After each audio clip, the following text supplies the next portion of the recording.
All right, so here we go. The day before our first tournament. I think everybody here knows, but this is for Override Engage, which is the Middle Tennessee Battletech group. If you didn't know that's what we're called, that's what we're called. Now you know. See, I go by Chris. Everyone knows me as the tall guy. We have Dave here with us this evening. Okay, so you go by Chris? Yeah.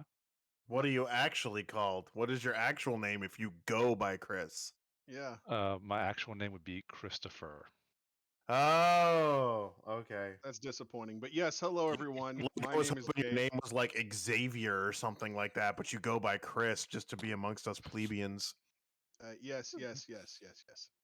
My name is Dave. He actually introduced me by the correct name. My full name is David, so I guess you could say I go by Dave. But All since right. we're all into exploring, what we go by and what our names Yeah, I actually mean are. we're exploring each other here. Yeah, yeah, sure. Yeah, Wow. yeah, we are. That's We need a not safe for work tag already. uh already Nine, nine, NSFW 90 friends. 90 seconds in.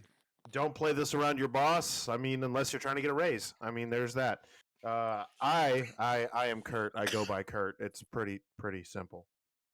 Pretty simple. And I think it's just gonna be us three for tonight talking. Okay, that's All fine. right.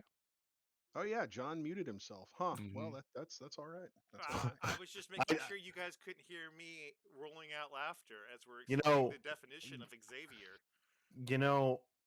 you know, when John had muted himself, I actually believed in miracles, You and did. now You ruined it. they're gone. You ruined it. What do you expect from a man of my caliber and stature? Not much. Exactly. So the first thing we need to talk about tonight, and this is probably one of the biggest topics for us to talk about. I mean, we have a lot of stuff going on, right? Like, Mm-hmm. but earlier today, it was confirmed that Kurt said that he would wear a cheerleader outfit. No. I said I would dress up as nasty Natasha Kerensky for the right price. Now, that price has not been met or deemed or anything along those lines, but that does not imply free. Not imply free. You got to work for this. I'm just Okay, saying. well, there's So we what the takeaway here is that Kurt is easy, not cheap. Correct. There we go. well now that we got that out of the way, just so we're clear on Mm-hmm. the future of override engage type of events and things we're looking at here, which I we are mean, looking at a lot of things. and So I've been going to the gym, so like, these buns are getting tight. I'm just saying. right, yeah, good thing we're override engaged. It's getting a little hot in here. That's Yeah. all right. I think we're gonna move on to some more tournament based things. So first thing I would like to talk about is some general MRC stuff, right? And everyone understands that MRC is the tournament format and the combat scores and the rankings and all that, right? Um, we have had a big change this year in the rules.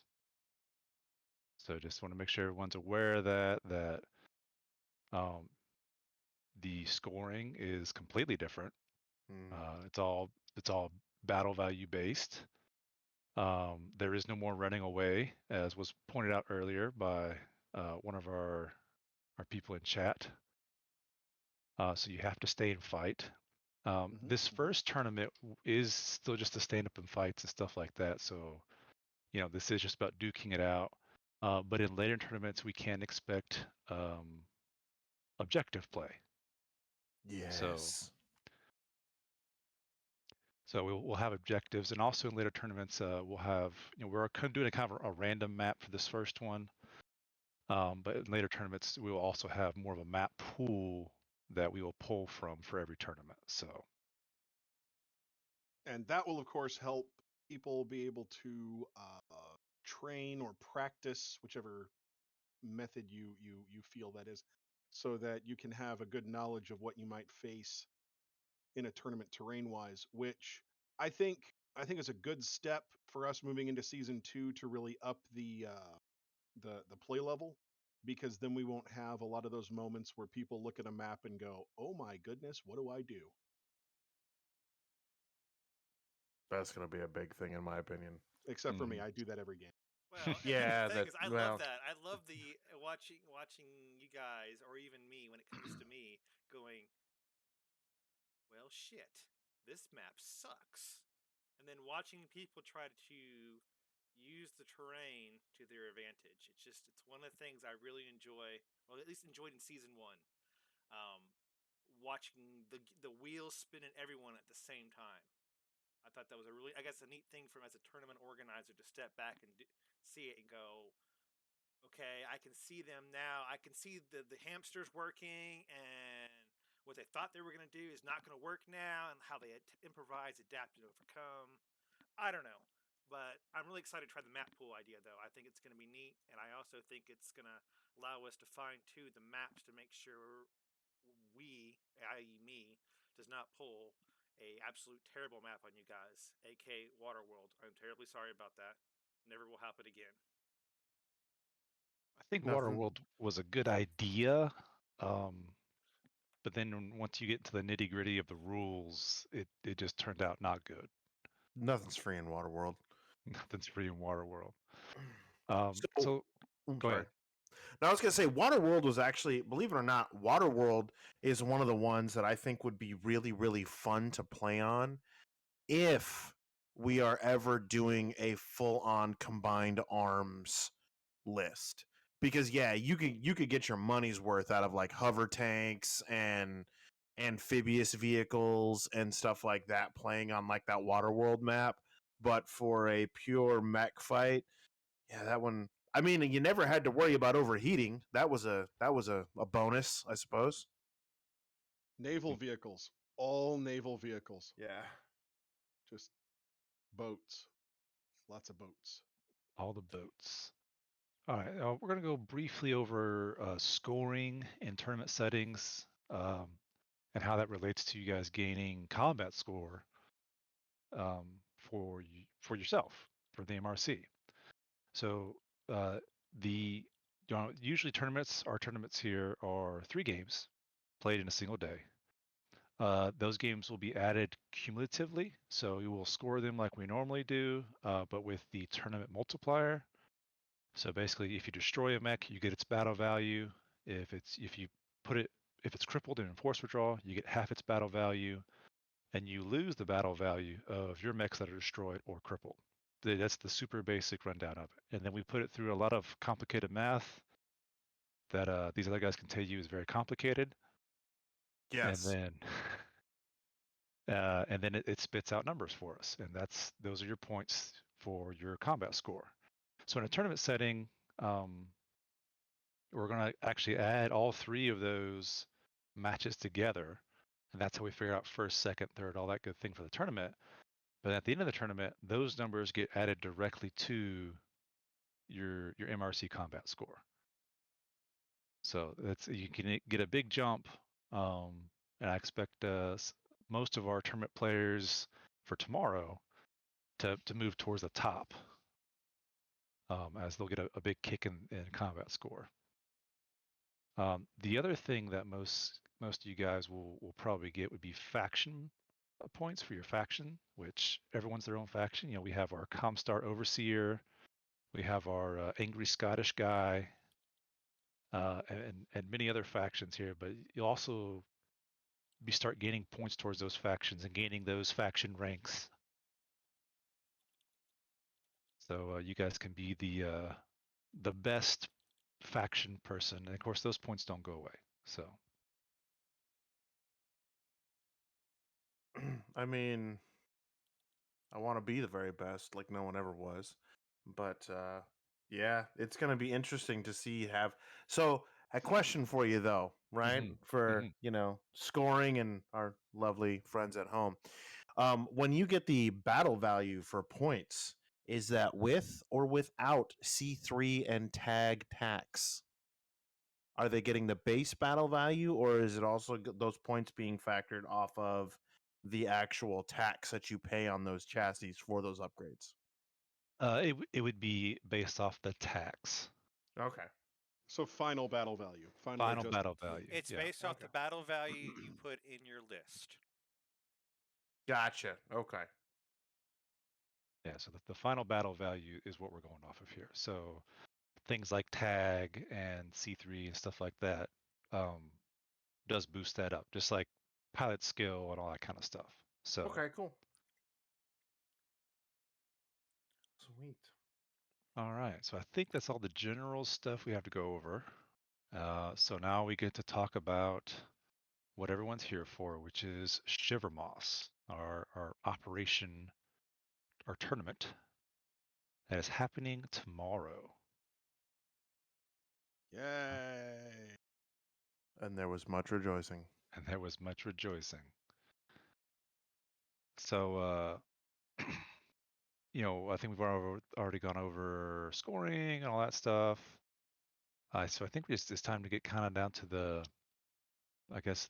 meat here and start talking about Right. the And so, actual. then to explain to those who may be listening to this on YouTube after the fact, how MRC tournaments currently work, lists have to be turned in early, usually about a week early, and the overlords of the MRC, which are if you're watching the video and you're seeing a screen, it might say Lord Carbon, it might say warning. It's John and Chris. They are the overlord. They then will release intel drops throughout the week that gradually talk about the lists that have been submitted, giving little tidbits here and there, like we have this many light mechs coming and this many assault mechs coming and things like that. And eventually, as with today, we find out what mechs are within what lists. And that information, however, is given without skills and without battlefield support choices, so that there can still be some unknowns heading into the tournament. And on that note, battlefield support. This is the first time we're using it in MRC. Yeah, and I'm interested to see how it affects the overall gameplay. And to see if it is a I guess a big battlefield changer as we think it will be. So Yeah, it's almost the equivalent, really, of having some free battle value Mhm. for things like some airstrikes, some artillery strikes, minefields, of course. Just anything. And we have 5 points in the MRC. We can choose 5 points worth of battlefield support.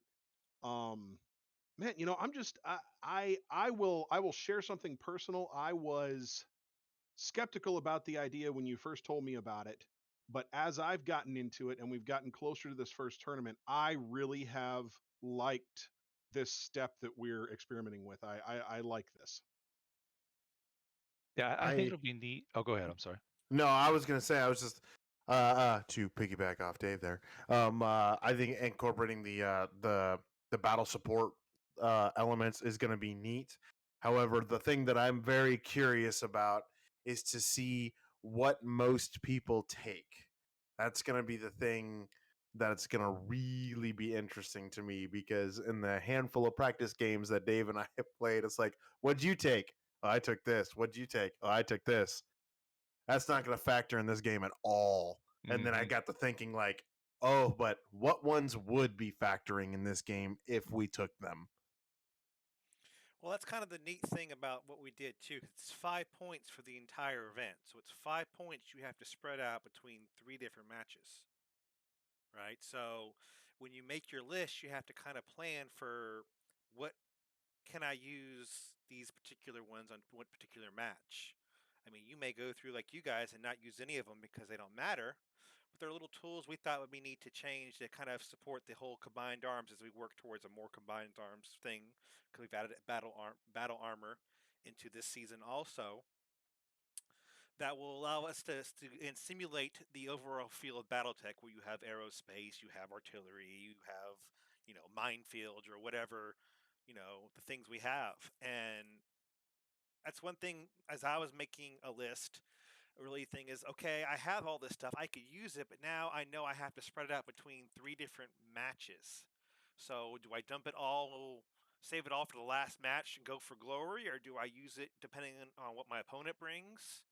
It's all that play. So I'm really excited to see how it's used, and then when it's used.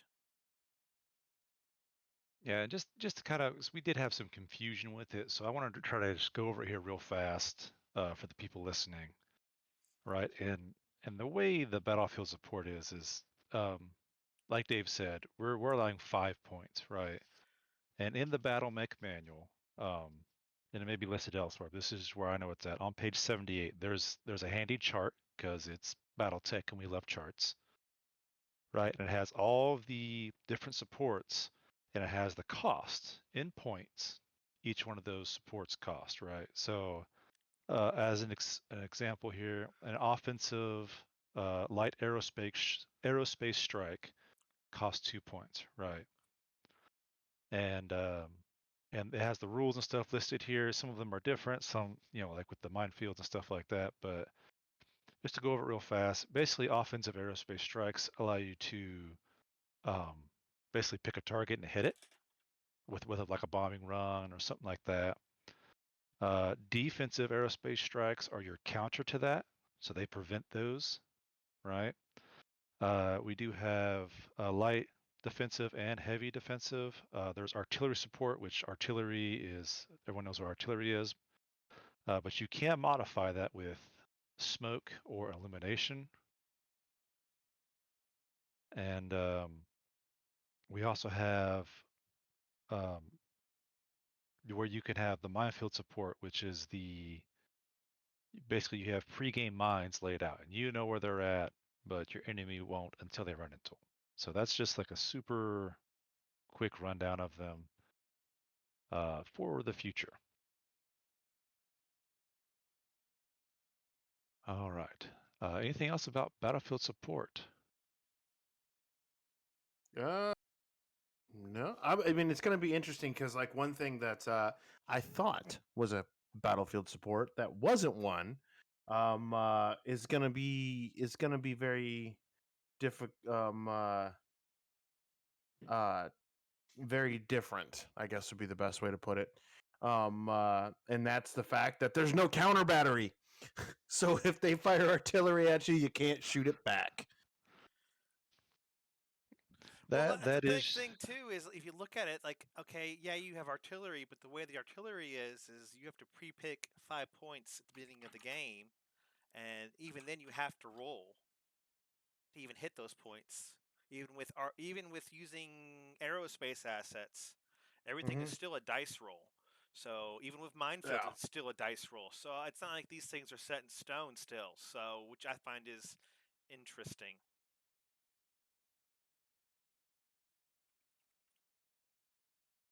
It's going to be very interesting. and How people are going to use those spread out across the entirety of the event will be very dicey to see, which ones are going to get used where.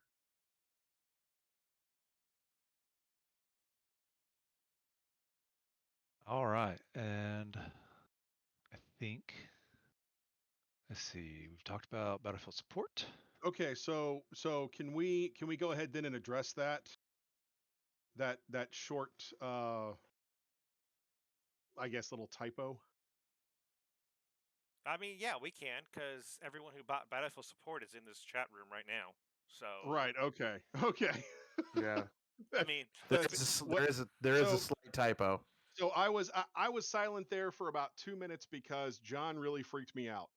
He started talking about the 5 battlefield support points being used throughout the course of the whole tournament, and I could have sworn that the rules said they were to be used. You get 5 BSP for every game. Going into this tournament, I guess that's I went and read the rules, and it does say per game. But I'm gonna let you guys really, I guess, explain how we're gonna deal with that. okay. Well, first of all, I'm looking at the Operation Shiver Moss rule set, right? You're probably looking at the MRC rules. Are you looking at the same? I'm saying just because mine says each player will have 5 maximum for the event. Oh, okay. On Shiver Okay. Must. So Because in the MRC rules, it's up to tournament organizers to set a number, right? And how many? color me disgruntled. So I just want to make sure I was looking at the right rules because you pinged me and I was like, did I mess up? Oh God, because Color me disgruntled, but that's okay. I just want to make sure we were looking at the same rules because Well, MRC. I'm not. Yeah, no, because you're looking at the event packet, right? Correct. And we are. I am firmly in the Dave camp on that one. Because I looked at the MRC rules Yeah, for that Battlefield. definitely tripped me up. Okay, well, I'll make sure to clarify our MRC rules because the MRC rules is it's up to tournament organizers to set limits. And being the TO for this event, I set it for 5 per event because I didn't want it to. I want us to take baby steps in, right? Mm-hmm. So we'll start with 5 for the event. If that's not enough, then maybe we could do it per match. I just didn't want it to become an arty slog every game. You see what I'm saying? Yeah. No, I get you. Oh yeah, totally understood. Yeah, that was okay. Well, see, that's why we have these talks. We can clear stuff up. I'm glad we're starting to do these things because it makes me feel better because we can work things out instead of the day of going and we're like, oh. Oh yeah, if I'd have shown up tomorrow and we discovered that, oh wow, that would have been a different conversation. Mm-hmm. Oh, I know. There I think would you have know how been that would have gone. I'm going to tell you right now, John. If we would have found this out tomorrow, there would have been no cheerleader outfit. I'm telling you that right now. It's just off the table. Just cut him to the Completely quick off right the there. table. Well, I can't help it. You guys can't read, so No. We can read just fine. okay. Well, What we're we gonna were digress, reading. and we can discuss this after the thing. Because All right, so let's get to. We've talked about battlefield support. Let's talk about list. How about that? Yeah. Yeah. Let's do that. Lists. People have lists. People have forces that they are bringing, and we're going to talk about just the units. I will kick this man from chat right now. I will just kick him from chat. Custom mechs, please. oh, maybe if we do a love Solaris med. how Zurian finds ways to troll every single one of us. Just she does it. Like the entire car ride up. That's all I'm gonna hear. And he's gonna be in the back seat laughing his ass off as I'm trying to drive, and he's like, "Well, what about this? What about that?" Reset the clock. You guys are hilarious. All right, so let's talk about this. And of course, these are in no particular order here, right? I've Right. somewhat mixed them up so we can protect the identity of the commanders until tomorrow. So, but let's talk about this first list, okay? So this is actually they've taken all 6 units, which is the max that we allowed. Mm-hmm. Right, and see, it is 4 mechs and 2 battle armor. Yeah. Yeah. I did have a question about the battle armor to start off with. You simply noted it as Trinity, but you didn't specify which type of Trinity.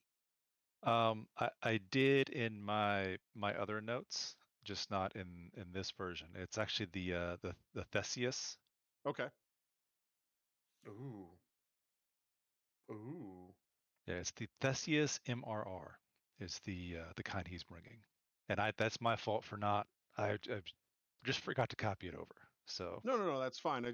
When I was assembling my little sheets and everything for that I can click through, I was like, Trinity, wait, there's like 3 or 4 different types of that. Yeah. No, the person who's bringing this did specify, and it's the Theseus MRR. Mm-hmm. MRR. Which one is it? What's the loadout on that particular one, Dave? I'm pulling it up right here because it's the medium recoilless rifle. Yep, medium recoilless rifle and 2 battle claws is what it has. It's a can opener. All right. It's a can opener. Interesting. I think what's more interesting is the fact that we have an urban mech.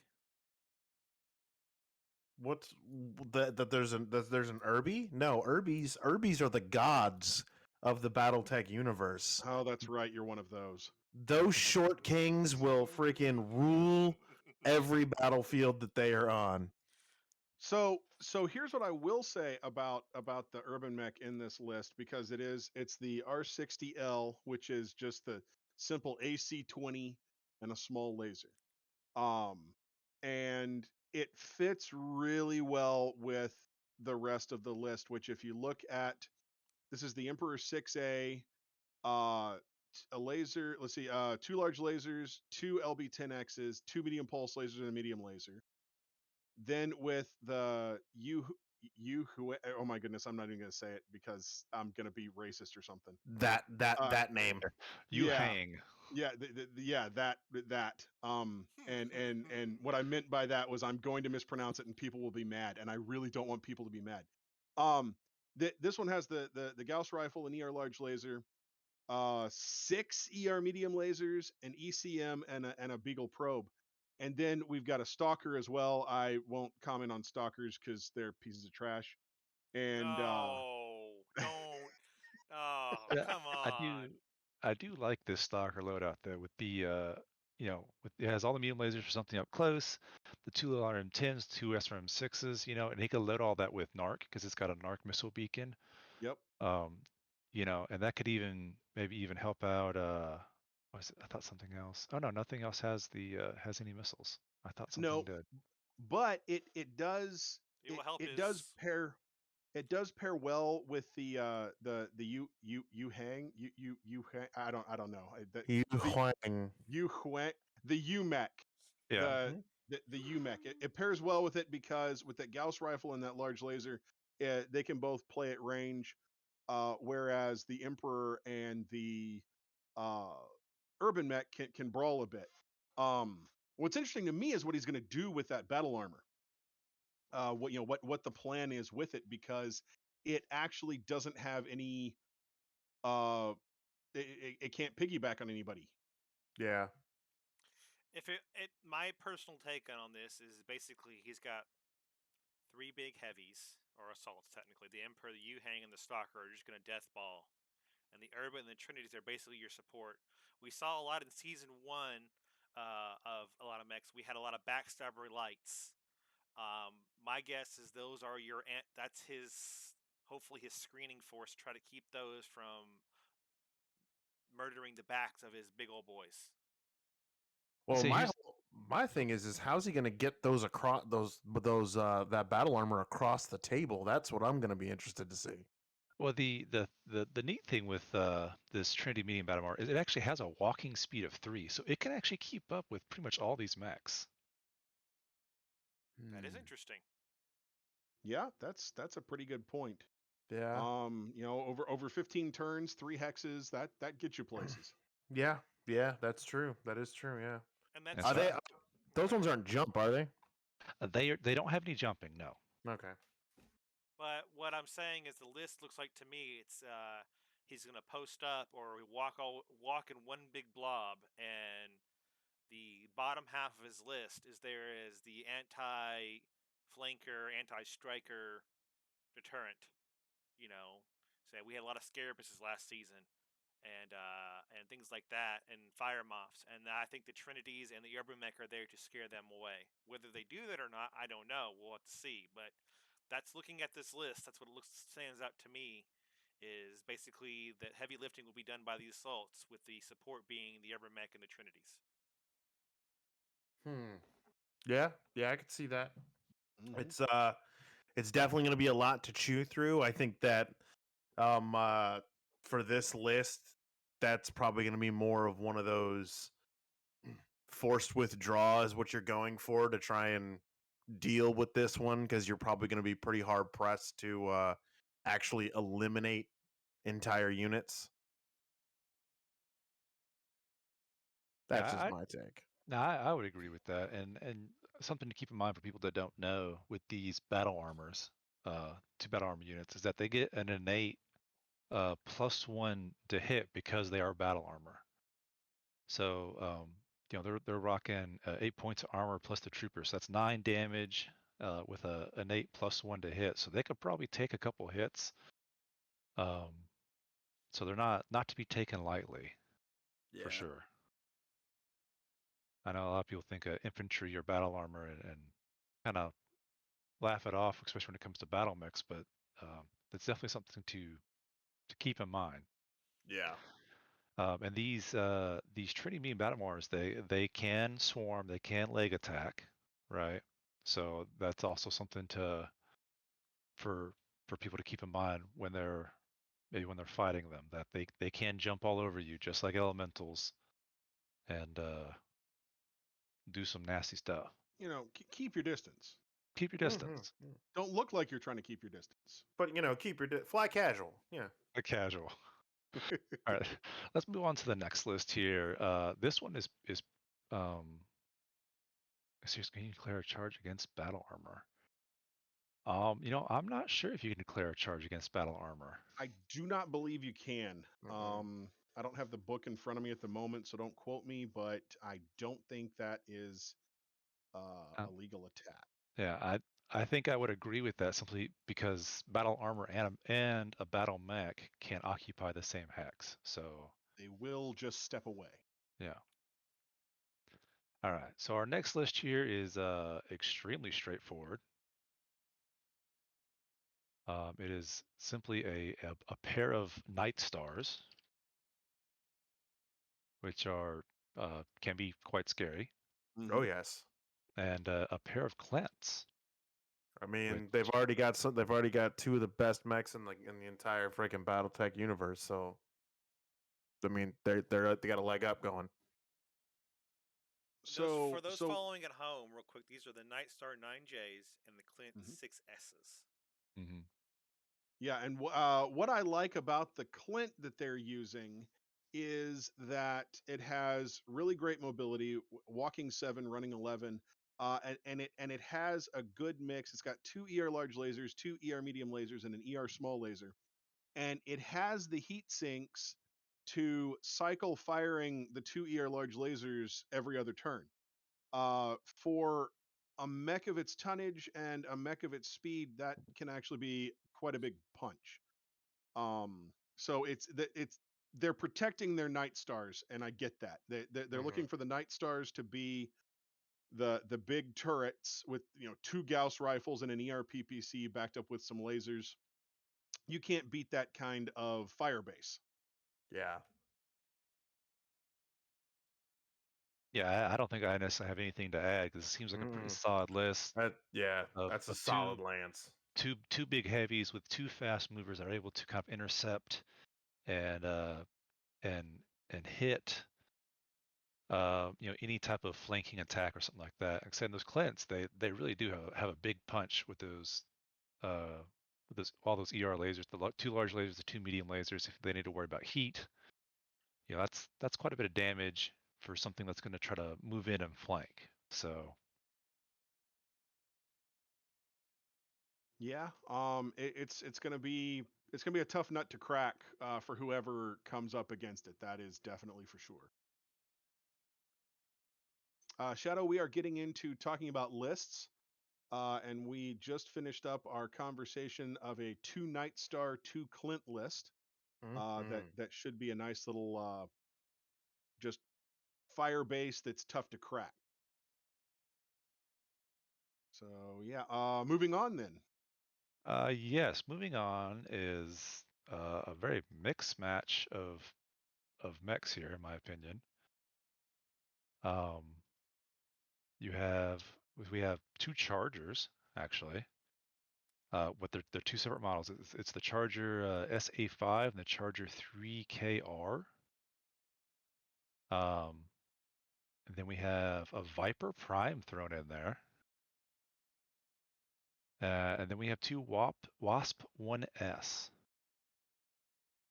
So this is kind of a big mismatch. Yeah, it's a little. I can only see this as really just an uber aggressive list.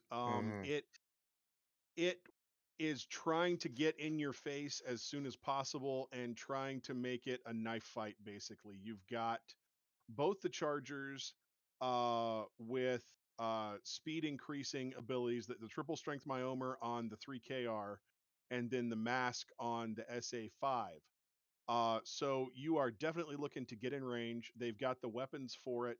You've got an LB20X in there, some smaller lasers. You've got a targeting computer on the 3KR, which teams up with a snub-nosed PPC and just a bevy of lasers all over the place. It's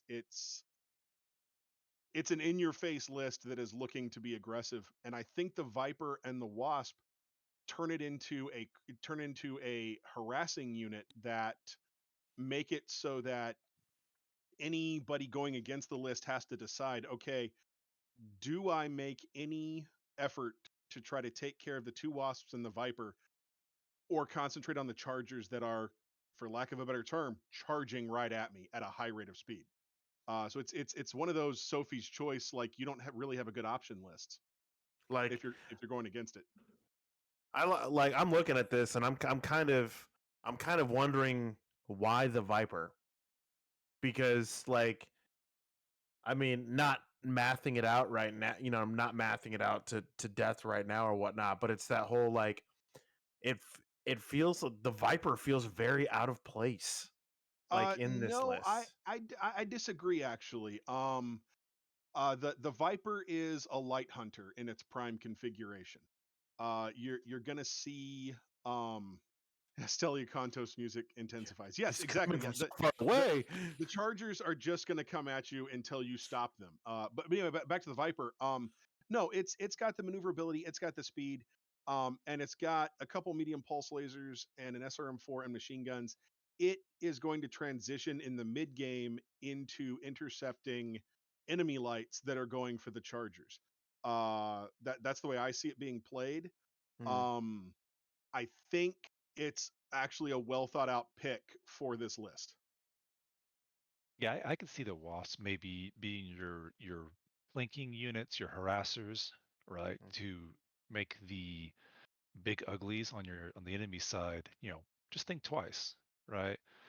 So they do have that jumping of 6, they have a running of 9, so that's pretty good, right? Yeah. To get downfield, with the medium pulse laser and stuff, that that has the potential to do enough damage to at least get someone's attention in the rear armor, right? So Someone's going to have to turn around and deal with it. Yeah. yes, and and if your big heavy mech has to turn around and deal with a Wasp, it's not shooting at the Chargers, right?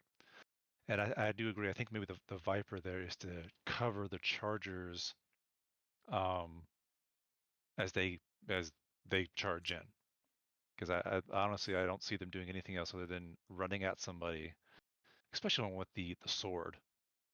So that would be Yeah, well, I want the 3KR, yeah. if they can properly balance that heat mechanic to keep all the benefits of the TSM without getting, without overheating, then that sword's going to hurt incredibly.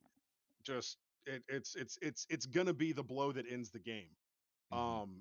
And pairing it with a mech that has a targeting computer, you have so many options there. I don't want to go into it because I don't want to give a lot of people too many ideas. Yeah, But of course. it's a very well thought out mech, especially with what it's paired with. So yeah, I'm very impressed with this list. And no, it's not mine. I'm not trying to pump up my list. No, this is a well thought out list. Yeah, for me, the whole thing that I'm looking at when it comes to this list is, yes, we have I mean, like, yes, targeting computers. Who doesn't love them, right? But with with the Charger, it's that whole, they're going to be moving so much. I'm wondering whether or not that targeting computer is really going to be a threat until, if it's not until turn 3 or 4 is when it, once the Chargers have made it across the field.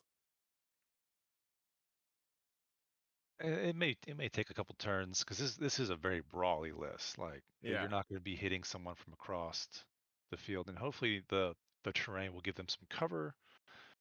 Um, That hurts, Shadow. It hurts. Wow.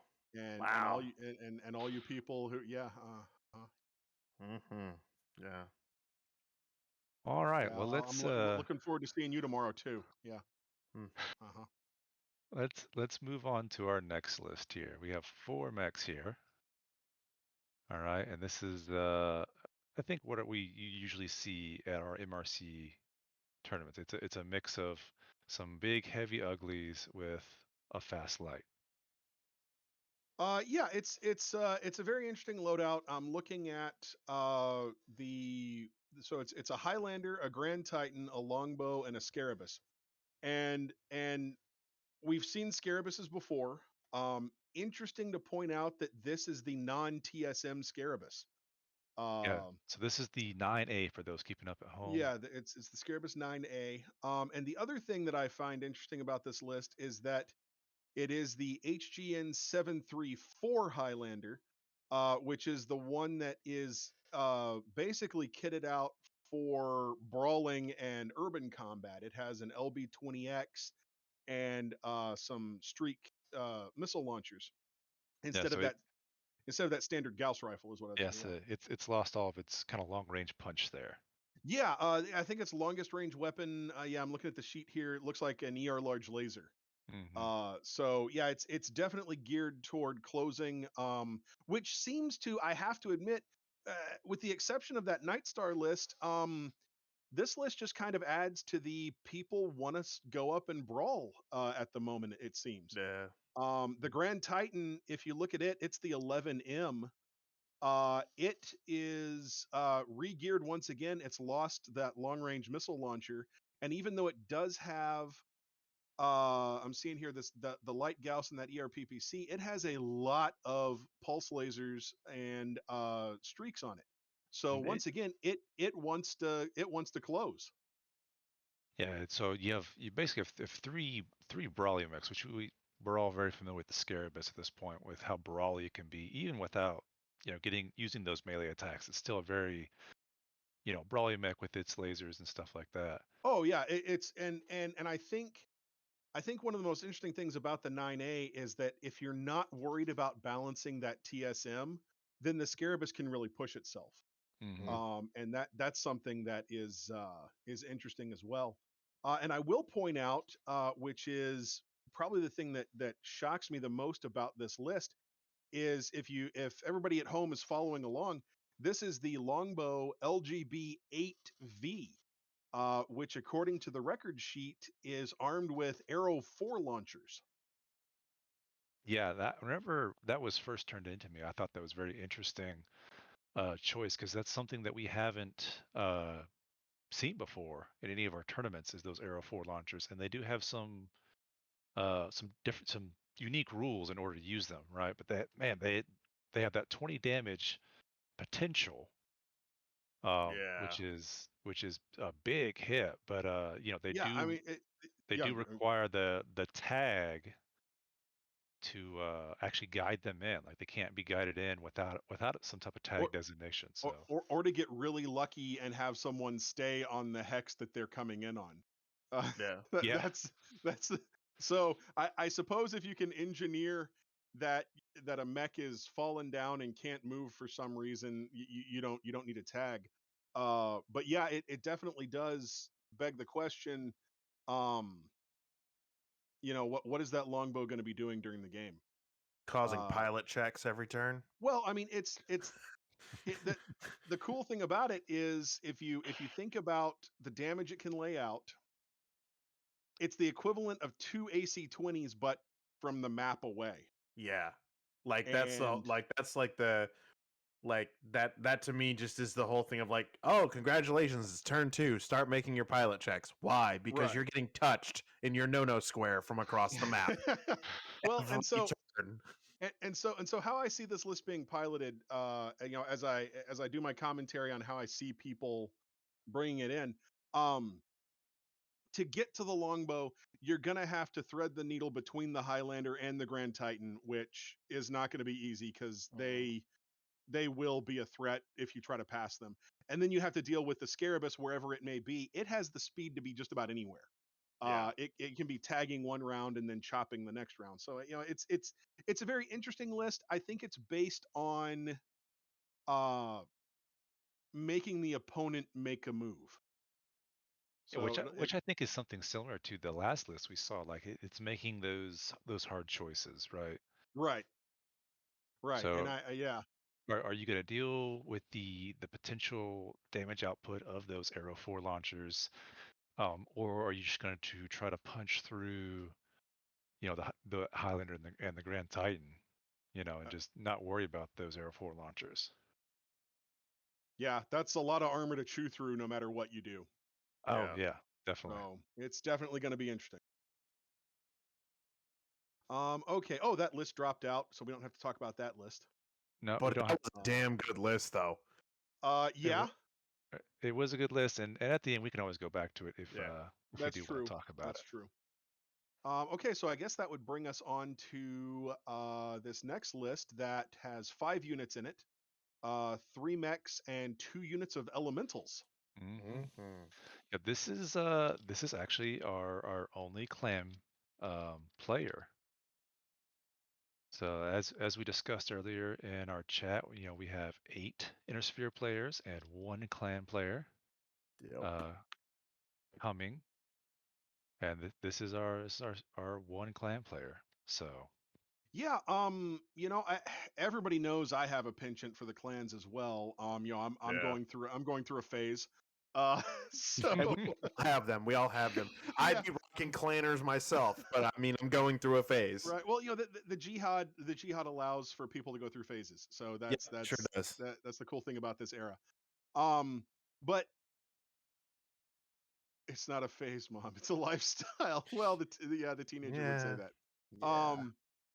Yeah. So starting off with this Ebon Jaguar, the H, man, once again we're setting this I want to brawl mentality. Yeah. It's got a targeting computer, which as soon as you start off with targeting computer and clan mech, everybody shudders. That's just the way it is. Mm-hmm. That is powering an Ultra AC-20, a heavy large laser, 2 heavy medium lasers, and a medium pulse laser, just because they had the space. All right. Yeah. I, um, I think it's got, it's rocking 16 double heat sinks there, so that's 32 heat dissipation. So it can shoot most of this and still be It's okay. yeah, but it's gonna have to make some calls, especially after it starts taking a few hits to which weapon systems it's gonna be firing. Like it'll get a couple of good alpha strikes in, but then after that, heat management is gonna be a problem. Which is something that is typical for clan mechs. That's even though they do have those double heat sinks, most clan mechs tend to run a little hot. Yeah. yeah, well, yeah, they're made for dueling, and if you employ it correctly, looking at the sheet, it's got 15 rounds for that massive Ultra AC-20. So you could reasonably look at half the game facing 2 shots per round, if they wanted to double tap that AC-20. That is just as dangerous as that Longbow's Arrow 4, for example. Yeah. Uh, and it definitely needs its space. That's for sure. Yeah, that's definitely give it a wide berth there, because I mean, if you do get within that short range profile, right, you're dealing with the double tap of the AC-20, and if I was running this, probably the large heavy laser as well is what I would shoot, Oh yeah. right? And just shoot those 2 things and see where the heat falls. But if you're looking at what, 40, 58 potential damage there. Yeah. Um, and that would be only be in 3 locations too. That's not 58 damage spread out over your whole mech. That's only in 3 spots. Yeah, that's So, not getting peppered by a bunch of missiles or anything. mhm. That's concentrated horrible damage. And I like what it's paired with. Okay, so to move on from the Ebon Jag, we've got a Spirit, and the Cougar D. Now the Cougar D is interesting because it's like a smaller Ebon Jag in its current Yeah. configuration. Um, it has an ER large laser and then the Ultra AC-10. So it it's just like a smaller version. It's not going to do as much damage, but it can come in and do the punch where uh where maybe the Ebon Jag has left some holes. Like I said, I feel Uh, like if the Ebon Jag could, like I said, the Ebon Jaguar is there to make the holes, and this thing's got 2 SRM4s. So, Yeah. maybe a little bit of crit seeking, trying to get those critical hits to knock out his competition there. Yeah, and then you've got the Spirit that can run interference. It's got a walk of 7, a run of 11. It is for a 25 ton. Or wait, I need to move in here. It's a 35 ton, I think. Mhm. Yeah, for a 35 ton mech, it's very substantial. It's got an ECM suite and then a couple of heavy lasers, a Streak SRM4, and an ER large laser. Oh, and an LRM10 with Artemis. So yeah, it actually hits pretty good. I would not put many of my lights that I run up against it in a 1v1. The Spirit has always bothered me from across the table, and the Jade Falcons know how to use it. Yes, Like they I said, do. I think that's the whole point that it's in this list is kind of run that interference with other lights, other flanking forces, right? So that way the Ebon Jaguar and the Cougar can just go in there and do what Yeah. they do, right? Looking at what the other lists so far have given us to deal with the Spirit, it's got to be teamed up on by anybody else's lights and mediums. It's not just something that you can send one mech off to go deal with. Like, Kurt was talking about, the Viper before. The Viper cannot deal with this alone. No. You need help with that. So yeah, it's a very interesting pick because it's that interference mech, but man, can it stand on its own. Ugh. For at least against mechs that can catch up to it. Yeah. Yeah. I say things that can actually keep up with it there. Yeah. Well, and then in all of this mess of the Ebon Jag and the Cougar obviously moving forward, my guess is that the 2 points of elementals will be riding those 2 Omnimechs.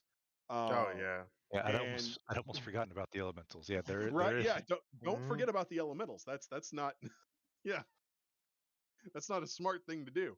Uh, Yeah. but yeah, so and I see they're the micro pulse variation. That's great because that's exactly where their mechs want to be anyway. Hmm. So yeah, I see quick deployments. I see just kind of smash mouth Jade Falcon going on here. Yeah. Yeah, those elementals are gonna, I think, give some of these bigger mechs that we've seen. These bigger, beefier mechs are gonna give them a run for their money. If they can get those anti-mech attacks going, with the leg attacks or even swarm attacks or things like that. Well, yeah, the elementals have the jump speed to make it difficult for assault mechs particular to run away from them. Yeah. If you've caught up, you've caught up in a lot of cases. Taking knees, that's right. Knees, yeah. Knee actuators are a thing. Elementals know right where they are. Yep. And that's the thing. If you're dealing with the elementals, you're also at that point dealing with these mechs in your face. Mhm. So the only thing I would say about that is, unfortunately, that's also where the majority of all the other lists want you to be too. Yeah. So Yeah, there's definitely a high level of barroom brawling happening in this particular event. no doubt. I do think it would be interesting if those elementals got tangled up with those trinities we were talking about earlier. If that happened to work out where those 2 players played each other, it could be Had interesting. the Trinity square off against the elementals. Yeah, I think that would be Right, just kind of. like they've got to, if they get paired off, they have to have a special round just for the lols where the Trinities and where the Trinity armor and the elementals just meet center map, right? And just like 2 goalies in hockey just coming out of their pens. Yeah, we're throwing down no matter what. That Yeah, and I don't necessarily stack the odds in the elementals' favor by default in that case. no, I Those think they're very trinities, evenly matched there. yeah, Yeah. those trinities know what they're doing, and they were made to combat elementals.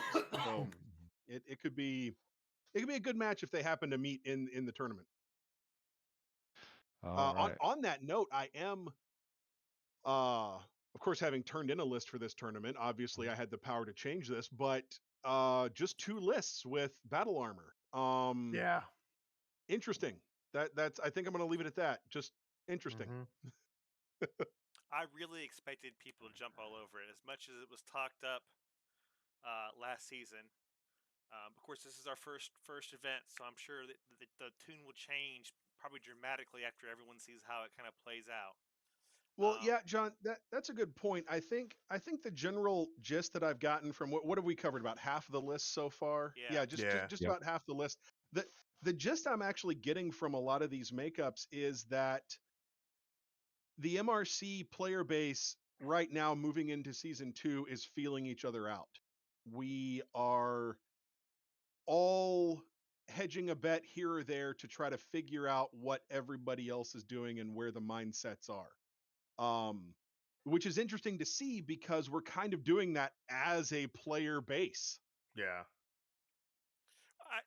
Yeah. It is very interesting, and I think it's a lot of it's too. Again, the little bit a lot of us got to play last season. Only really the player base kind of was fractured because we were getting our legs underneath us, and people were ebbing and flowing out of events and things like that. Is people were trying tried and true things they love, and then realizing, oh, um, this doesn't quite work like I thought it would. And then you watch the meta slowly evolve. Like we saw an implosion towards the end of season 1 with light mechs, light backstabbers everywhere. Yeah, particularly the Scarabaeus' Fire Moss were particularly popular.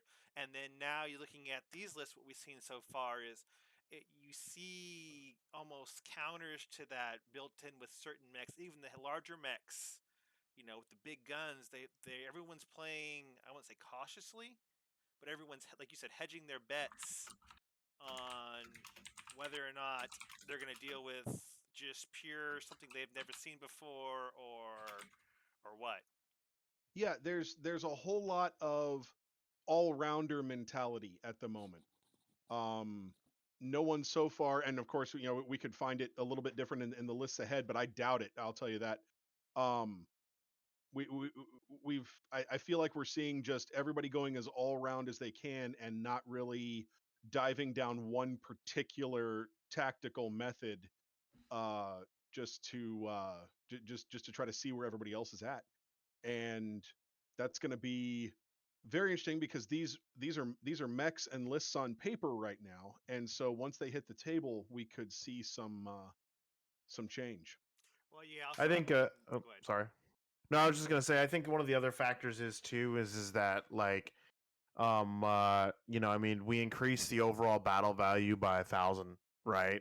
We went from 8 to 9, and we're allowing a lot of things. So I think everybody is more like, with especially this coming out the gate, is trying to mess with the things that they wished they could have messed with all during season 1, and now going into season 2 they're like, okay, let's see if this really is viable. Maybe not. I firmly believe that, and like I said, we've added BSPs, we've added battle armor, we've increased the battle value by 1,000, um, and we're looking at list on paper, like you said, Dave. A lot of this is going to depend on the players. Most of us know each other, but even knowing what we know about the list and knowing about the players, putting 2 and 2 together is going to be interesting. And then we have to figure about the all important terrain. So it's interesting that, like I said, we're just all are trying new things, and it's not as crazy as wild as I thought it'd be going into season 2, which I thought was really neat. I say conservative, but it's just been something interesting, and I've got all these lists, and now we're going through them. It sticks out to me. Well, on that, let's move on to our next list. Okay, this is of course, love to see this, another stalker. Mm-hmm. Um, so it's an actual lance, again, a true lance formation. It's got a stalker, STK S8, an Uziel 8S, a Jaeger mech. Talk about a rare mech to see in any setting. It's the JM6 DGR, and then a blackjack, which is the BJ2 OC. So just right off the top, this is the most standoffish list we've seen so far. Yeah, like I'm not gonna lie, this list like is making me smile. Like I'm not gonna lie, this list is legitimately making me smile. Well, I mean, it's the kind of list you would run. And yes, it is. It is exactly that. It is a like this like you know, with all these brawling lists, right? It's nice to see a list that's sitting here going like, sure, we can fight fisticuffs. You just got to get here first. Yeah, And that's I'm like it's like yeah, this is gonna reach out and touch you on turn one type list, and I like seeing that. It's exciting to like, see the Jaeger because Oh yeah, yeah. well, because we've gotten to an era now where they actually start building decent Jaegers, and this one is, I mean, it's got an XL engine. I mean, which is, we all know the pros and cons of that, but it's got rocking 2 Gauss rifles, and it's rocking almost close to what 170 points of armor. So it's no Mm-hmm. slouch anymore. And all of a sudden, the meme Jaeger is no longer memey as it goes over there and says have 30 points of damage to your chest. You Well, know, yeah, and it's literally got the ammo stored in it to just crank off shots every single turn. Don't care about what the odds are of hitting. You've got the ammo to spare. yeah, it's Yeah. insane. And then you can back it up with the Uziel, which we all know usually runs ERPPCs. I don't know about this particular variant off the top of my head. This one has a Streak SRM6, a Guardian ECM, and 4 medium pulse lasers. Okay, so So it's close range brawler. yes, Okay. somebody brought a light hunter. Yep. Yep. That's what that is. let's just say with a walking of 5, running of 8, and a jumping of 8, this thing is made to intercept those flanking, those backstabbers, Oh yeah. and put them down quickly. Yeah, this mech looks like it would like this list, especially with this Uziel, does not look like it's gonna worry too much about wasps coming up and stabbing it in the back. I don't No, think no, I anyone don't should think. worry about wasps. Let's be honest. I I mean, mean, we say that now, but yeah, that's yeah. Well, let's move on to the Stalker, the Stalker 8S here, which is another long-range powerhouse, right? with rocking that heavy Gauss rifle. Yeah, the Yeah. heavy Gauss rifle, which you know has the potential for massive amounts of damage, especially as you move in closer. It's one of those weapons you're like, okay, yeah, keep walking towards me. I would love for you to walk towards me. Yes. Well, yeah, and that's the thing, you don't there's not a correct range to engage this stalker. You can keep it at long range, but then its ERPPCs and still that heavy Gauss rifle are going to be making a difference. And if you try to close with it, I mean that's also the wrong thing to do. So it's one mech that just gives you a bad choice, and you've just got to pick how you want to take your punishment. And I love that this Stalker has the 16 double heat sinks, so it can, you normally something with ERPPCs has to worry about heat. This thing can just crank them out every turn, and not care. Yeah, it can walk and shoot the 2 PPCs and just have a fine day. You're not going to see the standard tactic of I'm dumping all my ammo so that I can shoot every laser I have. Hmm. You don't need to because this thing doesn't have any explodable ammo. I mean, don't overheat Yeah. the Gauss rifle. Don't do it. Yeah, don't do that. Yeah. Still See, gonna though. Yeah. yeah, and let's talk about this blackjack too. Of course, this is the Omni variant, right? Mm-hmm. Hmm. And it's a 4.64 on the walking, running, jumping, which isn't bad. And those two, LB 10Xs. I'd be curious to see if he's bringing cluster ammo or slug ammo with that. Yeah, he's got 2 ammo bins.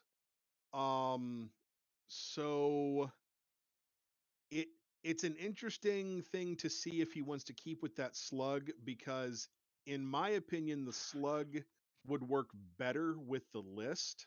Hmm. um but people like their shotguns too. uh a little insight into me, if it was me I'd probably pick slug for both bins. And that's just because that guarantees I could double tap them for basically 2/3 of the game, which would give him time to get where he needs to be. On the other hand, if you're going to use them as shotguns, I mean, you got a couple other mechs punching holes, so that's not a bad thing to do either. It's a very Yeah. versatile mech. That's what I was thinking. Is maybe if using the cluster munitions there, maybe that's crit seeking. Wants to Yeah. stalker and Jaeger mech, hoping something up with those big guns. Um, Yeah, see, pepper yeah, them with Shadow. We were shotgun. thinking along Yeah. the same lines, I think. Yeah. Shadow brings up, the rest of the lance opens up big holes. Yeah, and the pilot would definitely benefit from the -1 to hit from the cluster munitions, which Shadow just said as well. Yeah, so it's so great, especially, a lot of people in the communities, some of us have been playing for years, some of us have been playing for less time, some of us are almost brand new to a lot of things. We're still learning a lot, and I'm still learning a lot. I'm seldom right about the little things, but it's just interesting to see that sometimes we do think along the same lines. Shadow will look at something that I've looked at, and we see the same angle. And Chris, you'll look at it, and Kurt, you guys will agree. And it's so I'm just enjoying this exercise of, how could this be done? Yeah. It's been a lot of fun. So, but let's I think we're ready to move on into our Yeah, let's move on past that stalker. Yeah, yeah. Yeah, pass that stalker. let's. Let's move on to this next list because it is a extremely interesting list. At least I think so. Well, this one caused quite a lot of speculation and no shortness of people going, well, what could it be? Mm-hmm. And that, of course, is an obviously Word of Blake list that has the Omega, which is a super heavy mech. It's the only super heavy mech in the era, Mm-hmm. along with the Raijin 2B and the Mercury 102. And looking at the sheets on this, of course, they're all C3I networked. And that's going to be, man, that they're bringing the full wobby. Yeah, this is classic full on Word of Blake. And I honestly, with the improved C3 going into it, um man, you've got 3 mechs here that can do some work. I think people are going to underestimate the Mercury because it is only this version is only rocking the an ER medium laser and ER small laser, but having that improved C3 on there, right? And then it's got walking of 8, running of 12, and I think it has mask. Yeah, it has mask too. So right, Yeah, so it's I think it's the fastest thing on the battlefield other than the Scarabus. yeah. So this thing is going to be running circles around people, The providing spiders, targeting. later on, there's some spiders that might be as fast, I think. But yeah, exactly. It's going to be where it wants to be. Yeah, And that's it's gonna, that's kind of the neat thing about this is you look at it. Okay, we have an Omega. We're rocking 4 Gosses and 2 LBX 10s. It's only 3 Gauss. Yeah, did I say 3? Yeah. 3. Only 3. Only 3 Goss. Yeah. yeah, Okay. only Yeah, 3. Yeah. Yeah. I know, right? Yeah, Yeah. only 3 Gauss rifles. So Only 3. yeah, so once again, we've been talking about this really Brawley centric list, and then you all of a sudden bring an Omega, which doesn't care because it's an Omega, and then again, come to me. That's okay. I'll just shoot you off the board. You have all this firepower, but to what really makes it interesting to me, and I find intimidating, is the support. You have the Raijin 2 and, like you said, the Mercury. The Mercury is going to be everywhere it wants to be. The Raijin 2 is no joke either. Has quite a significant arsenal, pretty decently speed, but these are just going to feed C3 data to the Omega, and it's just going to blow things off the map. That's Oh yeah. just it's intimidating. It's one of those, like we were talking earlier with like the Ebon Jaguar Cougar list and the Charger list, and even like the Night Stars or like the Lombo. Everyone's bringing these choice mechs that can affect the battlefield and make their opponent do very difficult choices. Do I take care of the Mercury and the Raijin, or do we do the Omega? It's just really it's really interesting. I'm just I think that to touch more on the Raijin because we haven't really talked about it a whole lot, right? It's a 696, right? So it's got good mobility, 50 tonner. Was it 4 ER medium lasers? 2 in each arm. So that's a pretty good punch right there. But it also has its own ECM. It has the active probe, right? Which we all know the standard rules with like ECM and stuff. I don't think we've brought this up before, but this season we're allowing you to flip that ECM over to ECCM, right? To counteract ECM. And also with those with active probes, they allow you to shoot into things that would normally have cover, like in wood and stuff like that, better as long as you're in Right. range. So this And thing. also pointing out, I'm sorry, you go ahead and finish it. Oh, I was gonna say, so this thing could easily, hunt down lights and slash war be a flanking force, to kind of draw some attention away from the Omega. So much Oh much yeah, like John was saying. it's no slouch at all. If we're talking about those interference mechs like the Spirit, the Viper, just picking out the stuff here, the two Clints in that Night Star list, it can the Raijin can definitely give them all a fight. Hmm. And it's just one of those it's just one of those lists that I keep looking at going, there is just too many ways for the C3I network to keep benefiting itself and not enough ways to disrupt it.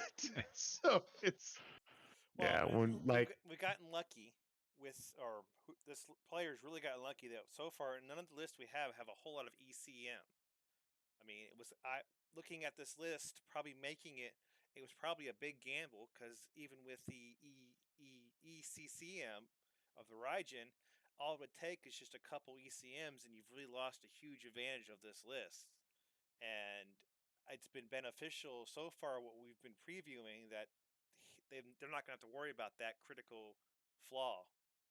yeah, it's you bring up a really good point. Because that with the Raijin uh being able to set to ECCM, it counteracts it allows that Raijin to counteract basically just that one ECM that any other list has. And I think Because that's. Oh, go I'm ahead. I'm looking sorry. I'm looking back through the other lists trying to find all the ECMs, and there's not. all the lists just have one, except the uh well, the Highlander list, the one with the Highlander and the Grand Titan and the Longbow and the Scarabus. I think there's a I think there's an ECM on both that Grand Titan and the Scarabus. Um Yeah, the Grand Titan and the Scarabus have ECMs. I want to say the Cougar has an ECM. It's either Cougar or the uh Spirit. I have to look again. I Yeah, think it's it was either the the Spirit. Cougar or the Spirit I'm has the pretty sure it was the ECM. Spirit. Um, so yeah, so you're right, that gamble may actually pay off for the Word of Blake player here, in that they won't have that much ECM disrupting their network. But now, Shadow here in chat does bring up a good point, right? Because there's something that we didn't talk about with the Raijin is that it does have stealth armor, Yeah, right? And that can only be active if he's in ECM mode. So if he does switch that over to the counter mode, right, he would kind of lose that stealth armor. I think that's a trade-off that the player will have to. well, yeah, I think if you're switching to ECCM, you're engaging with the Raijin anyway. Yeah. Um, If I you're think if you're flipping on the ECCM, you're doing it because you're about to delete a mech. That's why. Well, you I need, yeah, agree. I just thought it was a good point Yeah. for the people listening at home and stuff to know that it would, if you have stealth armor, you can't flip it over and keep that stealth armor going, right? It yeah, does require Yeah. that that's true. ECM. Which also warrants, a a little a little reminder of when you're supposed to flip the switch on your ECM. That is the end phase of a turn, correct? Yes, at the end phase, so you have to pre-plan it for the next round. Yep. Yep. Uh, There's actually a lot out there that I've noticed that people are going to have to start paying attention to in one round that's going to affect another round. For example, any artillery, like that Longbows Arrow 4. mhm. It takes a round for those to come in. Hmm. It does, Um, yeah. unless they're firing directly, in which case, it could. Shadow, no, we are not using those advanced rules. Okay, yeah, John covered that. I got you. But yeah, well, someone's not happy. But yeah, so yeah, this Omega come and get me list. Wow, I don't. Well, I let's talk about some of these special rules that come with the Omega. So I don't think we touched on those. okay. Because with it being a super heavy, it naturally any attack against it gets a -1 to hit because it is bigger, right? Mm-hmm. So that's something that people need to keep in mind when they're calculating their rolls, right? Also, battle armor against it gets a -2 to their anti-mech attacks against it Because of all that armor. because of all that juicy armor. So it's because it is a big target, so it can't get hit a little easier, but it has a ton of armor. It actually does not care if you're moving through like light woods and rubble and things like that that would normally cost you an extra movement point. Doesn't Mm-hmm. cost that super heavy that extra movement, right? It can just move as normal. Correct. I think the other big thing to note is that it's actually 3 levels high instead of the normal 2. Yep. So That is really hard to hide against. I mean, it's really that's hard to hide. Yeah. you've Yeah. got, you can't just look at the map and say, okay, there's a level 2 between me and the Omega, and have that be that. No, the Omega sees you. It's. I mean, granted, you see the Omega as well, but what side of that equation do you really want to be on? You don't want to be in front of that Omega. It's the problem with it. Right. Oh, I mean, that's what's glorious about this list is, yeah, it's like last season we saw big heavy boys just kind of get focused. This has the gun the gunfire, the gun strength, the armor. It is literally the honey badger don't give a shit mech if we've ever seen one.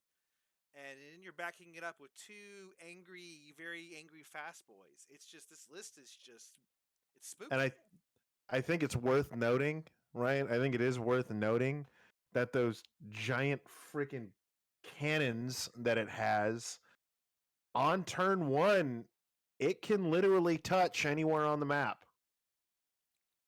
Yeah, it can range pretty much the whole The whole battle. map. Like, And unless again, you it don't has- move out of your deployment zone, it can touch you. And it has enough ammo, just like we talked about the Jaeger in the last thing. Yeah, It has it enough doesn't ammo. care. It doesn't care. So it's just gonna spew hate for 15 turns. Yeah. What's that? I need 12s to hit. Okay, let's do it. Whatever. I get 3 chances, right? All right, so I love that list. It's a very interesting list. I think our last 2 lists have really stood out just because everything before that was very brawly, and those are definitely 2, stand back, come at me, bro. Bet you won't come towards me list. Yeah, So I'm happy to have been disproven in that case with we had all that brawl at the front, and now we're seeing some tactical stand back and take your shots lists. I'm happy to see this. This next list though has all kinds of question marks going on my head. I'm not gonna lie. it is quite a I don't know, mixed match of This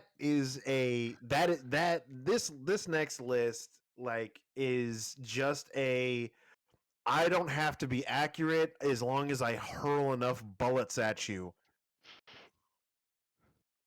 yes. So here's what we're talking about. We're starting off with an Atlas S, right? So the AS7-S, right, which is I feel like a pretty standard Atlas build. Yeah. Yeah, it once again shows a little lean toward the mentality of, let's try to mitigate those fast lights that we know are coming at us. Yeah, I could see that. Yeah, because it does have 2 medium lasers and 2 Streak SRM2s that are rear facing. That is a significant amount of firepower that you are facing rear. it's wanting you to come and try to get those back shots. It's almost daring you to, like, Yeah. go ahead. And then our next mech here is the Crusader 5K, which its big notable thing here is that it has 2 MRM-30 racks. Yeah, it does. So it's just gonna spew missiles at something, and even though those MRMs do have a +1 to hit, like So it's not bringing Apollo with those MRMs? Yeah, no, right. No, but it's continuing a trend of with 4 ammo bins, it can fire off each Oh of those my. MRMs every single turn. Yeah. Yeah, so once it gets in range, you've got a hail of stuff coming at you.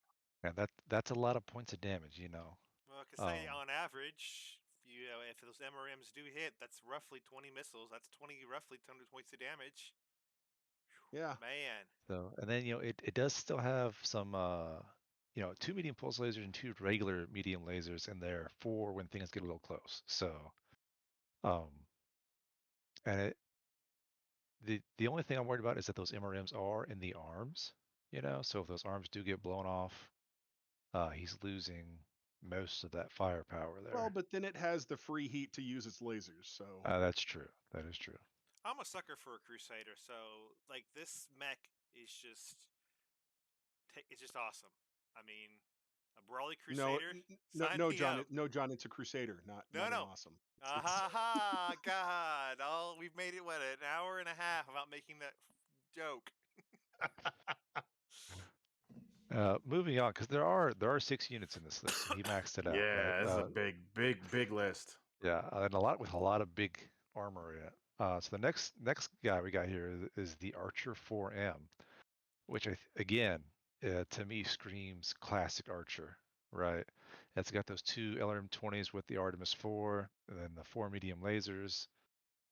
Like he's with 2 rear facing. It's your yeah. so this is like the classic Archer. Um, and it's got 4 bins of ammo, so you're talking about pretty much the whole game of just throwing LRMs at you. We're keeping a trend here. People are paying attention to ammo bins. And they're saying, you know what? I have 15 turns, might as well use them all. Might as well. So I don't know how much more can be talked about that one for now, but we're gonna move on to the fast boys in this list.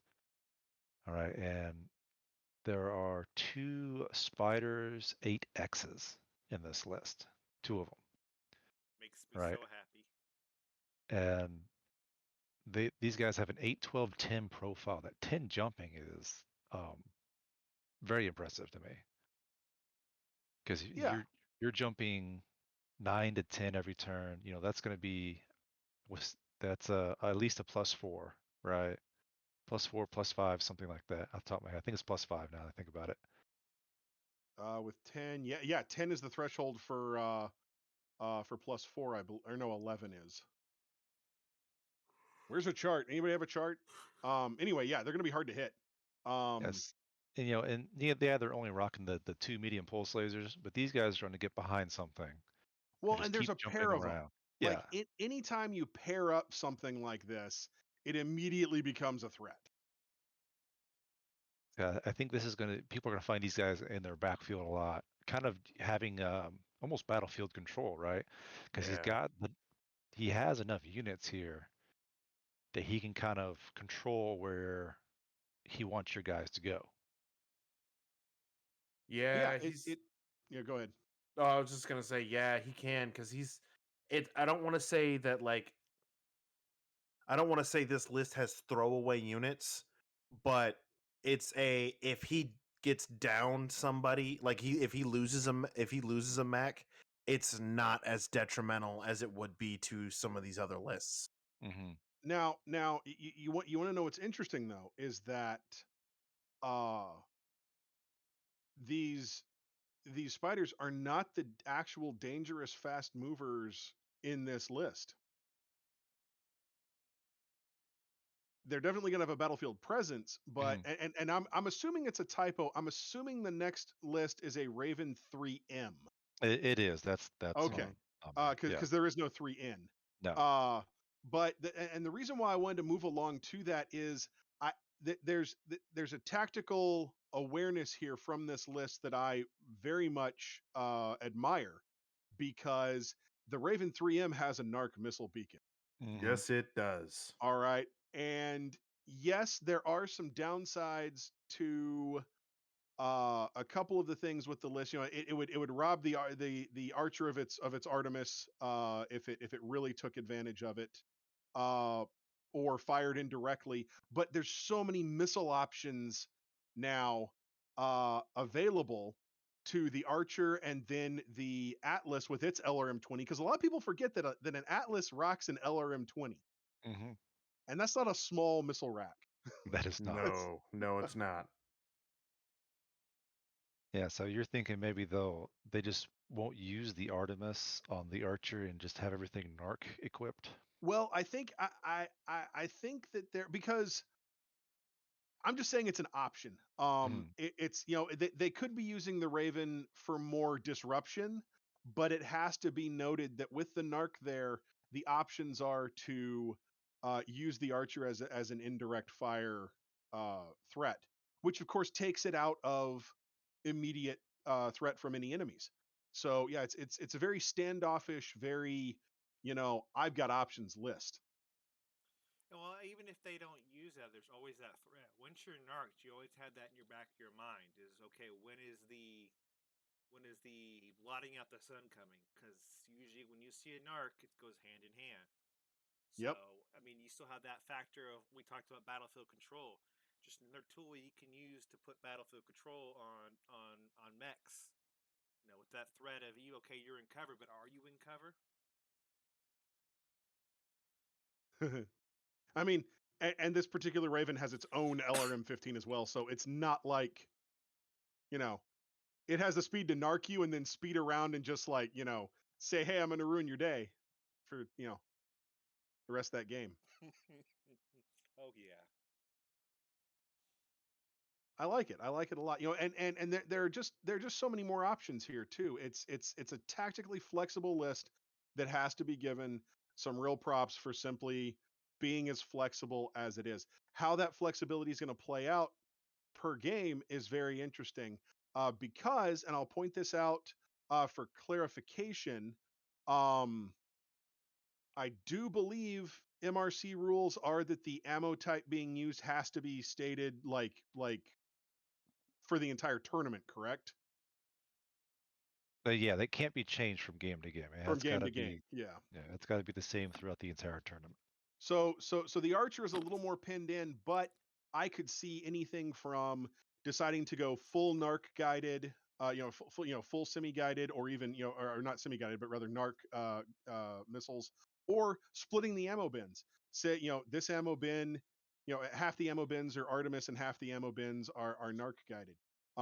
You could definitely see some things going on there. So yeah, I'll shut up now, because this list for me is just opening up too many options. And I'll be interested to see it on the table. Yeah, and I think that's with them kind of taking the battle value to max out the number of units they brought, it allowed them to have those options as opposed to maybe a more specialized list. All right, let's move on to our last list here. This was the latecomer. This is an interesting little 3-stack. Yeah, I'm pulling up the, since I didn't have time really to see. So we've already talked about the Archer 4M. Yeah, it's So, the same march we just talked yeah, about. this list, so for everybody listening, is a Daishi W, an Archer 4M, and a Puma S. And I'm pulling up the sheets right now to take a look at these. So the Puma in the S configuration. Oh goodness, where is that? Is that in a rec guide? I think so. I think that might Yeah, be in a rec guide. it's one of the newer versions, but Yeah. it's machine guns. Oh, okay. So it's a lot of machine guns. Yeah, it's looking, let's see, 10. Yeah, It's going to be recognition guide. 16 machine guns. What? They couldn't find a piranha? Yeah, this thing's rocking, see, 5 machine guns in the right torso, 5 in the left torso, and then 3 each in each arm. Also 2 medium pulse lasers each in each arm. And it also has a flamer in the CT, a ECM suite, and an active probe. So why didn't Oh they just bring a piranha? my. It may not have been available to them on their their MUL, so on their master That's unit fair. list. That's fair. That's fair. Let's see, this is a 6.9, so pretty standard for. I guess it's a little faster for a Puma than what we're usually seeing. Usually, aren't they the No, 5, they're standard 6.9s. 6.9 Yeah. standards? Yeah. But yeah, So yeah. The utility right there. You've got the ECM and the active probe. Once again, someone's really paranoid about lights. Mhm. I mean, that's what I'm thinking. Yeah, yeah, with 16 machine guns. Interesting that none of since it's a clan invasion era mech, it doesn't have the advanced machine gun arrays. no, it Uh, doesn't. now that we have a monster like this, I can bring up the fact that the MRC is using the rapid fire machine gun rules. We are, Yep. yes. Which for this mech could spell ultimate doom, but it would also be ultimate doom for anything that it shot. Yeah. Actually, we're looking at it's got 2 ammo bins, so that's 400 rounds. Yeah, so with the rapid fire, you could easily go through all 400 rounds of that. Well, you'd blow up first. I mean, if I was going to do that route, I would probably set the 2 banks of 3 machine guns to be rapid fire, and then Mm. leave the 2 banks of 5 to be regular fire. That way, I wouldn't be tempted to just Leroy it and get behind somebody and be like, okay, fine, 16 rapid fire machine guns, come what will. Yeah, Uh, right?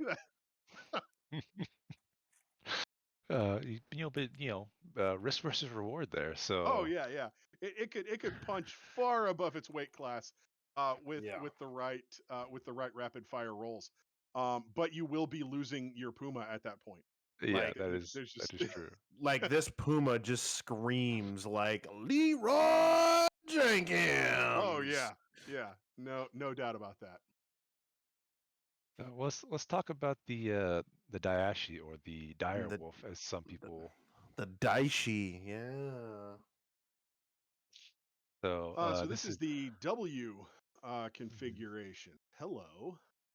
Yeah, and I think this is also a newer one, is it not? Ooh, no, this one's in the Clan Invasion record sheets. Oh, Yep. okay. It actually W. So Wolf's Dragoons. This might be a Merc list actually. Yeah. Because the W is actually the Wolf's Dragoons special direwolf. Oh, okay. So I mean this is come and get me extraordinaire. I mean, first of all, it's a direwolf. Yeah. Yep. It's got it is immediately the most armored thing on the field. Um, if you look at the other assaults that are across these lists, the Atlas might have the 2 Atlases, or let's see, there's just 1 Atlas, I guess, might have a little bit more armor now that I think about it, but that's just Does it that's have more than semantics. the Omega? I don't think so. Well, the Omega is I said assaults. Yeah, the I Yeah, Omega's not, is super heavy. Oh I well, tomato. My I, bad. I said assaults. I think this is literally the difference between tomato and ketchup. Why? Because that's what the Omega turns the tomato into. Yeah. but Um, I do like the loadout on this thing, because it's got the Gauss rifle and the Clan LRM-20, right? So it's got that long range punch. Yeah. with an And ER then large laser. with the large laser, right? So, oh, that's right. The large laser technically has a longer range than both those things. Yeah. Um, and it's got plenty of heat sinks. You're looking at 20 double heat sinks, right? So heat's not an issue. But I like it because as you come in close, right, it's got 2 medium pulse lasers for any type of fast mover, but it's also got that ultra AC-20. Yeah. So Oh, even yeah. Yeah. Let's move in on the Gauss rifle. Oh my Mhm, God, it's got an Ultra AC-20. mhm. Yeah. And the great thing about those clan RMs is that there is no minimum range. So yeah, now even if you try to get right up next to it to get underneath that Gauss rifle, the LRM-20 is still hitting you, Ultra AC-20 is hitting you, ER's laser is still hitting you. Now you got the medium pulse lasers, like, Yeah, well, and also being clan, its medium pulse lasers are literally double the range of inner sphere medium pulse lasers. hmm That's something that is just a lot of people don't. When I point it out, I'm like, you realize that's double the range. People say, oh my goodness, it is. I mean, hmm just the sheer upgrade you get when you go clan, and it makes you wonder why anyone would ever not. But at the same time, here we all are. This is only the second clan list out of what, 9? Yeah. hmm So, Well, it's not even a clan list though, Yeah, really. this It's just yeah, mercenary, straight up we've I only, mercenary. we've mean, only had it's one official clan list. it's Wolf's Yeah. Dragoons. I'm That's not really Wolf's sure. Dragoons. That's a Uh, clan. That's clan all day long. yeah, yeah.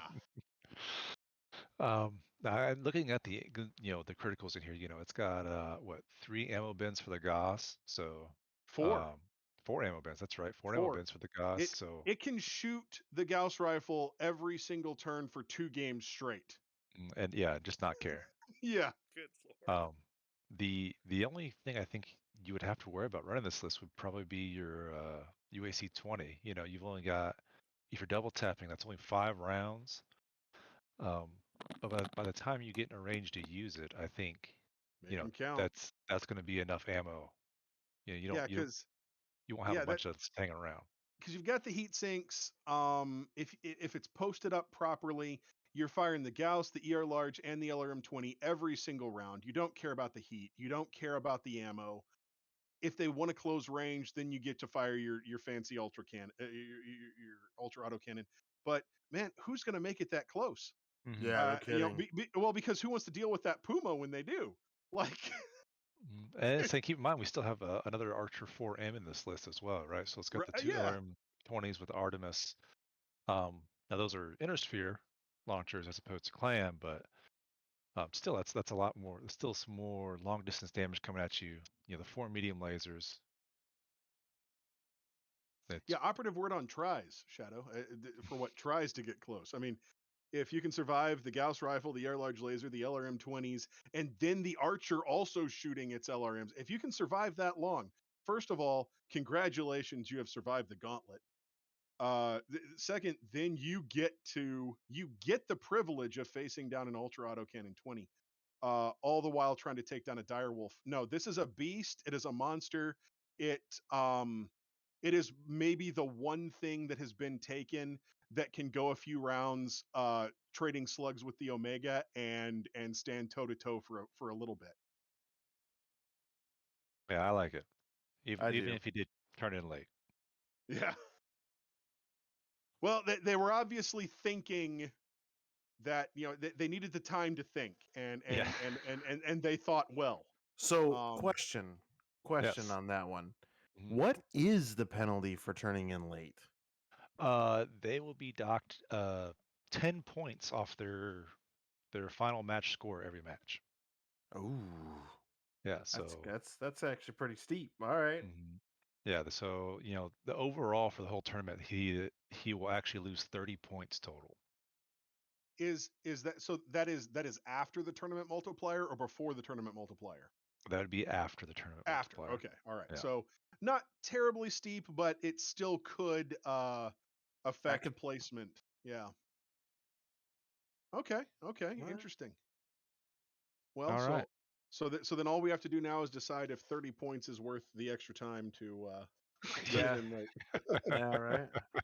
Can I make that 30 points up? Let's see here. Yeah. Yeah. That's all the list that will be competing. Do we want to talk about this list that dropped out? Just because I kind of want to talk about it because it is, It's Yeah. a good list. yeah, like it's, looking at it here, it's I'm almost sad that we won't get to see this in play. So Yeah. I know I am, and only because I happen to know whose list it is simply by its composition.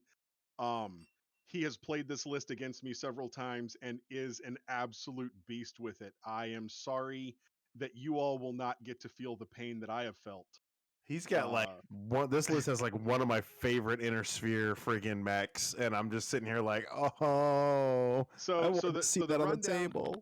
So the rundown is an AXM 3S Axeman, Yes. an ARC 8M Archer, an LGB 13C Longbow, which I love that mech, and we will talk about why here in just a second. And then a mech we've already seen before, but it's utilized a little bit differently, the AS7S Atlas. This lineup is just, you know, you got to see it on the field sometimes to really know how a list works, but this is brutal. Yeah, I'm looking at that longbow right now, and you know, so was it? It's 1, 2, 3, 4, 5, 6 multi-missile launcher 7s. Yeah. Right. So that's pretty impressive right out the gate right there.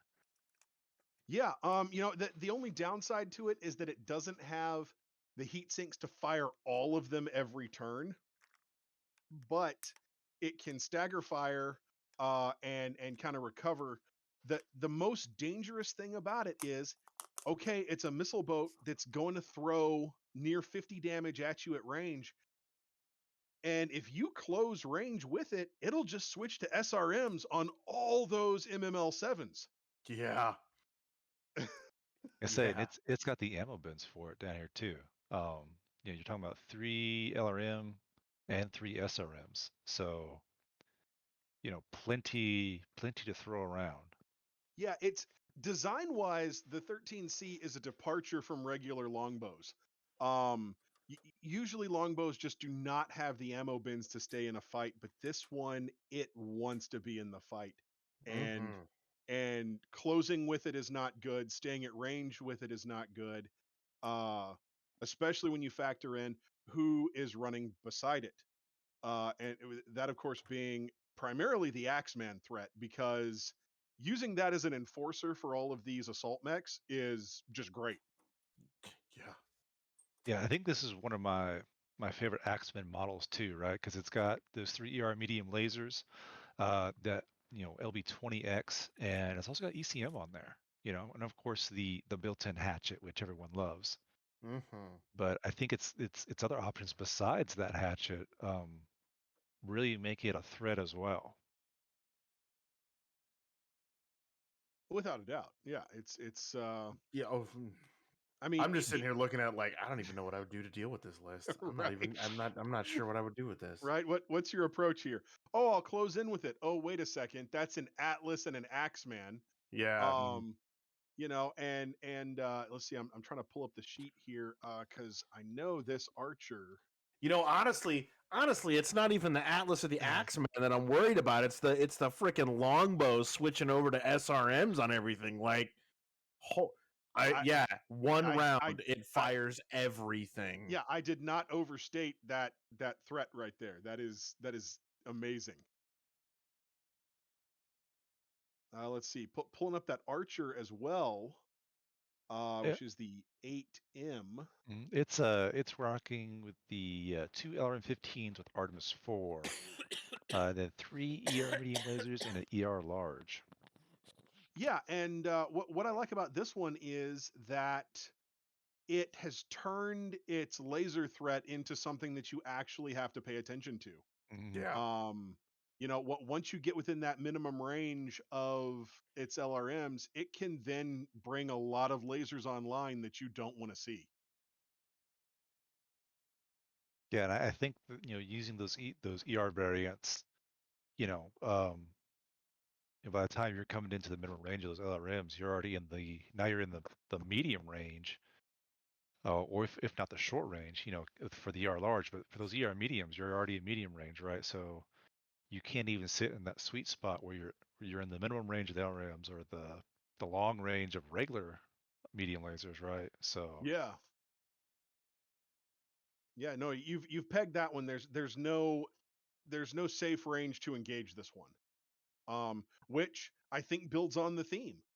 You know, there's no safe range to engage that longbow. There's no safe range to engage the archer. And for when the threat does come in, I mean, an Atlas and an Axeman to be in your face.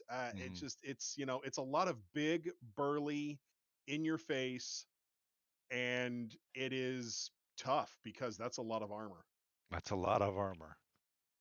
A lot of armor that wants to be on top of you. So yeah, I'm sad we won't see that one, but it is I'm sure we'll see it in future tournaments. Oh yeah, I mean, and even knowing if he used that exact same list, knowing it was coming, I would not be confident that I could just walk all over it. That would definitely be something that I would put some thought into how to crack it. Which I mean, I am pleased as punch right now. I can say that about all these lists. They I was all about have to the say potential. that, yeah. Yeah, you know, there's nothing that I'm sitting here going, oh my goodness, I can beat that with my eyes closed, and that makes me happier than I can possibly express. Yeah. Well, what's neat too, again, sorry, I keep doing this, but I find data interesting. Is again, season 1 stuff. Everyone brought what was comfort to them, so everyone had a play style, and you had these really focused, almost niche unit or lists brought. You know, you had super like, you know, Elephant Blow Out the Sky list. You had, you know, just beefcakes, and then you know you had, you know, all these light harassers. You had all these different lists, and everyone started playing each other. And we've seen a progression, and now that we're really starting to see it, because it really wasn't towards the end of season 1 that a lot of us got to play a lot with each other, is the variety and you can tell in these lists that things were chosen to counter issues that everyone had last season, which I'm finding it's like you get it. It's awesome that all these lists are like ooh, what about that? I don't know about that. Ooh, you know, there's always little problems in all these lists, and all the players are gonna have to solve, and it's gonna be fun to watch tomorrow to see how it all shakes out. Without a doubt. Yeah. So, and having said that, we've been through all the lists now, and I think we're looking at wrapping up here. I can't think of any. I think we've hit on any type of special rule or something that may come up. If not, then we'll bring it up again tomorrow. So This is going to be an interesting day, that's for sure. Yep, and you know, we're all there to have fun, and I think we're all going to succeed. So all right. So with that, we're going to say goodbye here, and we'll see how this tournament shakes out. All right then. All right. Very informal sign off. Just Yep, very informal sign off. Okay, yep. bye. Yeah. All right. Catch the APG. We're good. Yeah. Bye and yeah, okay. I'm counting all your points.